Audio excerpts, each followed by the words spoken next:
back with another video recap and review for Joseline's Cabaret Las Vegas. This is season 3, episode 6, I believe. I don't know, it'll say it in the description. 1 versus 4. I'm gonna just say this right now. This episode pissed me off so bad. This was nothing but coonery.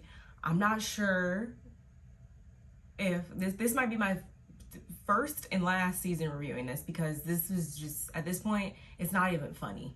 At this point, it's literally just ridiculous at this point, because there's no substance, there's no storyline. It's just, this was literally an hour of fighting. This was an hour of just All I'm gonna say is shout out to Wet Wet after this episode. I don't care what anyone says. I actually like her a lot more from this episode. And let me give a hand clap to all the girls, because guess what? Y'all gave Wet Wet exactly what you didn't want her to have, which is a moment. So kudos. Good for y'all. Anyway. And also, this entire episode, I was literally lollipop. Like, I see you, girl. I'm here with you. Me and her, we right here. Just know that. Anyway, episode begins with Wet Wet and K Capri still fighting from last week. And when I tell you that whole thing literally proceeded for the majority of this, episode, like fighting, wigs off, titties out, just looking just a whole mess. And it's like, at this point, Joseline, you clearly do not care about your brand. Like, all you're saying is, oh, this is a fifth of Cabaret, and this is what I want for the Cabaret. Clearly not. This whole thing is not about the Cabaret. And even when we see the previews for next week, they're doing a pool party. Not saying you can't have fun. Obviously, you still need to have content for TV, but clearly the Cabaret is like, back burner. Like, no one really cares about that, clearly. And yes, K Capri, it very much looks like you were mad because you lost and you misdirected that anger. But she came in this house hot, in my opinion, if you ask me, because we know she got into an altercation with her ex-girlfriend before she got here. And it's like, I'm never, how do I say this?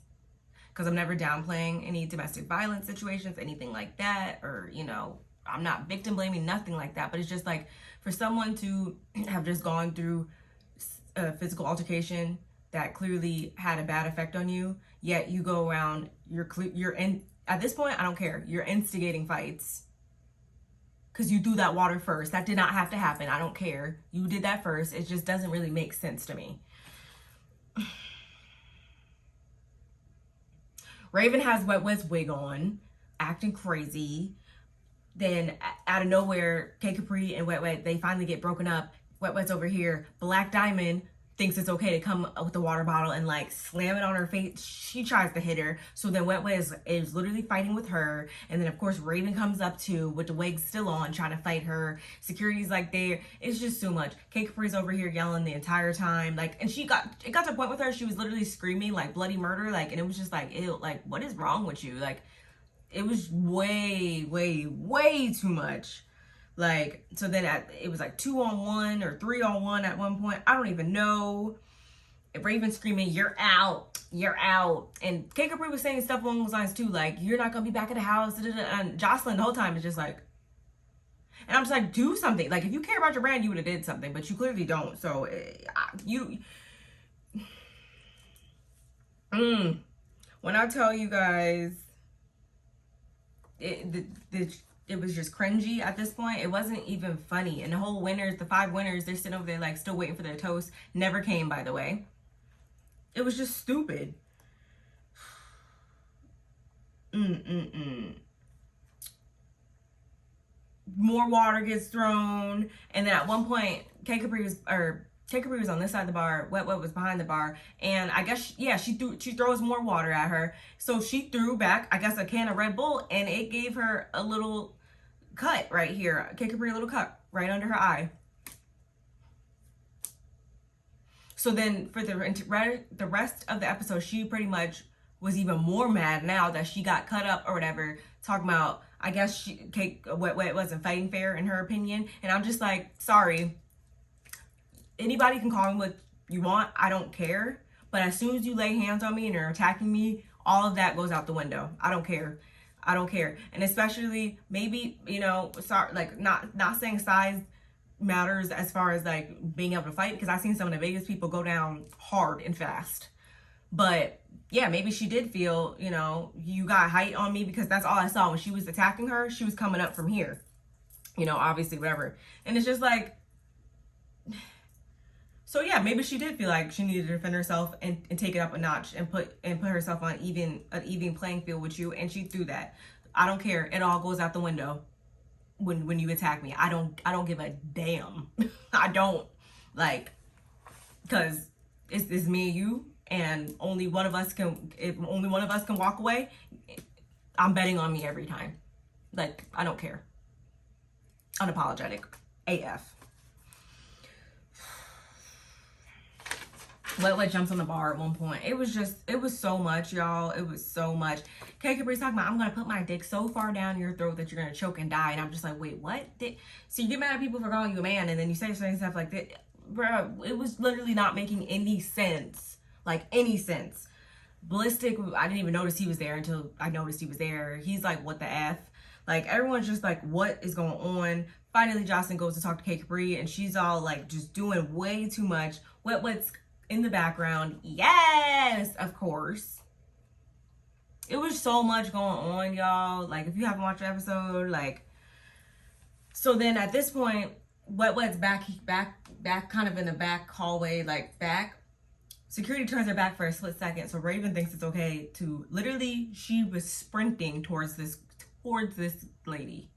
Sprinting, runs up. They go at it for a millisecond, and then she's on the ground. So I'm like, do you run, if you run up to me wanting all the smoke and then you on the ground, like, I don't care what anybody says. Wet handled her own throughout all of these altercations. I don't care what anyone says. She did. Shout out to you, girl. And then Black Diamond, as Raven and her are back there, Black Diamond's trying to scream and getting loose or whatever. And I'm just like, them two especially really got on my nerves during this episode, because like, I'm just not with the jumping shit, y'all. I'm just not. It's corny and unnecessary. Like, if we go on toe to toe, then it's me and you. And then if another person comes in, then yeah, okay, another person will come in. But that was so unnecessary. So unnecessary. And Raven's still on the stage with the wig on, y'all. And of course, at this point, the winners are feeling like they're just sitting there looking, you know, with their thumbs up their butts at this point. Because it's like, yo, I thought we were going to toast. Like, what is the point? Like, I think it was Riri especially. She said something. It's just like, yes, what is the point if we're supposed to be the winners? And it really did. It looked like y'all was, Kay Capri, whoever. It looked like they were some hater ass losers. It did, because don't tell me that you wouldn't be mad. If the tables were turned, y'all would be mad if they did that same thing. If none of that had to happen, is my point. Ridiculous. What? She doesn't feel like she lost, and I don't feel like she lost either. And I think like they might tussle one more time. I don't even know at this point, but thank God what finally goes into the back room to get herself together, whatever. And who do we see back there? Literally, y'all.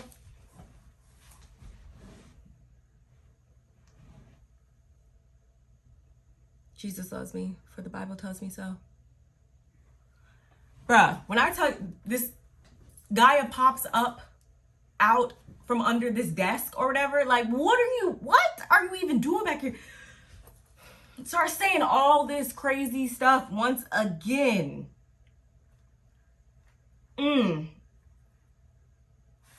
Just weird. Flashback, now Black Diamond's in another back room talking about her arm is broke or something. And it's just like, oh, well. And Joseline's like, oh, your arm is broke? You need to go to the hospital then. Like, you know, because you still need to come back and be able to work tomorrow. Like, so you need to go get checked out tonight. And I'm just like, at this point, I was switching gears, a little pissed off, because it seemed as though, knowing that Raven and Black Diamond were not even the strongest dancers, but I feel like, to call a spade, since they had the quote unquote, aesthetic look that Joseline is notorious for wanting for stuff like this, she was going to have them back. And I'm just like,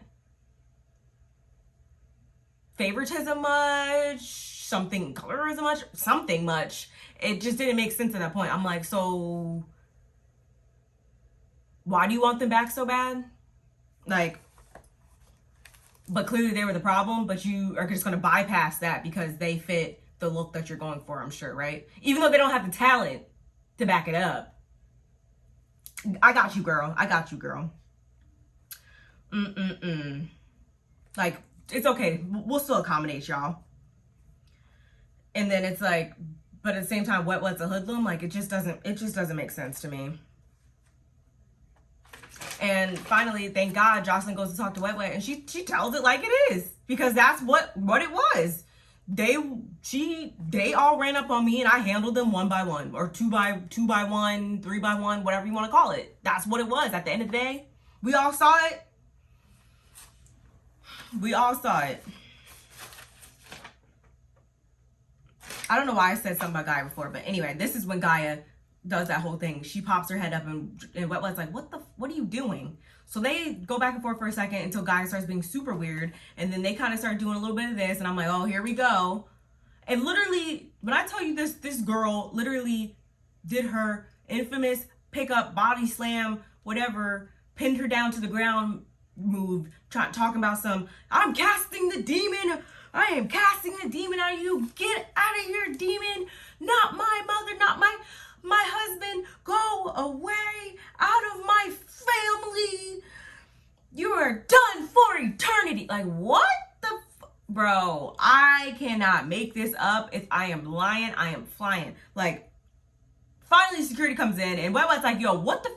She attacked me. Like, what the? So she's pissed, rightfully so at this point. Like, I'm just trying to get myself together. I just got into it with them, and now here you come with the bullshit. Like, and Guy is still talking about some, that demon's been bothering me since I was 3 years old, and I finally got it up out my life. And I'm just like, she gotta go. At this point, she gotta go. Like, last week it was funny, the week before that, haha, hilarious. No, at this point, you gotta go, sweetheart, because it's just too much. Talking about some, heal this woman, bring her back to Africa. Oh, okay. Oh, okay. So then Joseline walks up to find out what happened, and thank God security was there to tell her what really happened, because that was all Gaia. I don't care what you say, that was all Gaia. And she's just like, oh, So then Gaia comes out. She's like, do you want to fight again? Like, talking about Wet Wet and Gaia, and I'm just like, so you like this is your brand? This is you, because clearly you don't give a F about anything that has to do with Joseline's Cabaret at this point, because you're literally condoning the violence at this point. So whatever, they go back and forth for about a millisecond. Of course, I will say it wasn't fair, and there's no clear winner, even though everyone's trying to say it was Gaia. Like, it wasn't, because she was wrestling trying to pin her down, while Wet Wet's literally trying to get her licks in or whatever. She got some good punches in or whatever, but so it was like hard. It was just weird. It was not even an even fight. Like, so weird. But then Gaia, she leaves because she can't be in the house with the girl. She leaves, and I think she really like is gone at this point. Thank God, because it was just too much. And when we see Wet Wet speaking to the producers about everything that she's been through, and I told you guys, I'm pretty sure I said it because I just knew it. I could just tell. She comes from something. She has something in her past, she's been through something. I knew it. And just like I said, that's true. Mom was on crack, dad was on heroin, emmed by her cousin on her own by the age of 14, like in foster care or whatever. She just got out the shelter after 2 years. She's a single mom, like a lot of stuff, which kind of made me be like, wait, but boobs done 5 months ago to shelter. Anyway, moving on. And she says she's still smiling because she doesn't let her what she's been through dictate where she's going in her future. And I said, I'm here for it. I don't care. I'm here for it. If she's telling the truth, I'm here for it. Because clearly, that's what everybody else was on. Talk about fumbling the bag. And she said she wasn't mad. She was not a hater. So she's happy for those girls or whatever. And like, she never instigated anything. So I believe it. Unlike in the end, Kate could be talking about something. I don't care about the toast and da-da-da. Literally. Hater number one. Just stupid. Stupid. Literally the last 6 minutes, Joseline finally rounds up the rest of the girls. Rounds up all the girls minus Gaia, because like I said, I think she's going for real. Black Diamond was still there, even though her and Raven was supposed to be going with her to the hospital. And I'm like, okay, whatever. And she you know, finally speaks to them. And Kate Capri's still going off. She asks her how she feels, and she's like, how do you, like, no, fuck that, bitch. It's gonna be every single day. And it's just like, oh, well, you ran up, you got cut the fuck up. Oh, well. So she's mad because she threw water and Wet threw metal. Does this look like a face of someone who gives a... Because it's not. Anyway, so the episode ends with the women collecting their stuff, and Wet's told to collect your stuff, go that way. These women, everyone else is told to collect their stuff and go that way. Black Diamond's going to the hospital finally. And like I said, I think Lexi says at some point, like, Joseline just needs to send them all home. And I was like, I agree with you too. At this point, just wipe the slate clean completely and just round up a whole new cast. And that also makes me think that this is why Wet was being so extra, because she genuinely probably was grateful to be here. Like, that was just her outward expression of gratitude, probably, seeing as what she's been through. That's just my personal opinion. And yes, other people are gonna find it annoying, but you're just so genuinely happy and grateful for getting to this point that nothing else matters in that point. I honestly believe that. Call me a sucker or whatever, I don't care. But anyway, y'all, this was Joseline's Cabaret. Like I said, this episode was like, it was a lot, but I'm gonna keep reviewing it for y'all. Let me know what you think in the comments below, and I'll see you on the next one.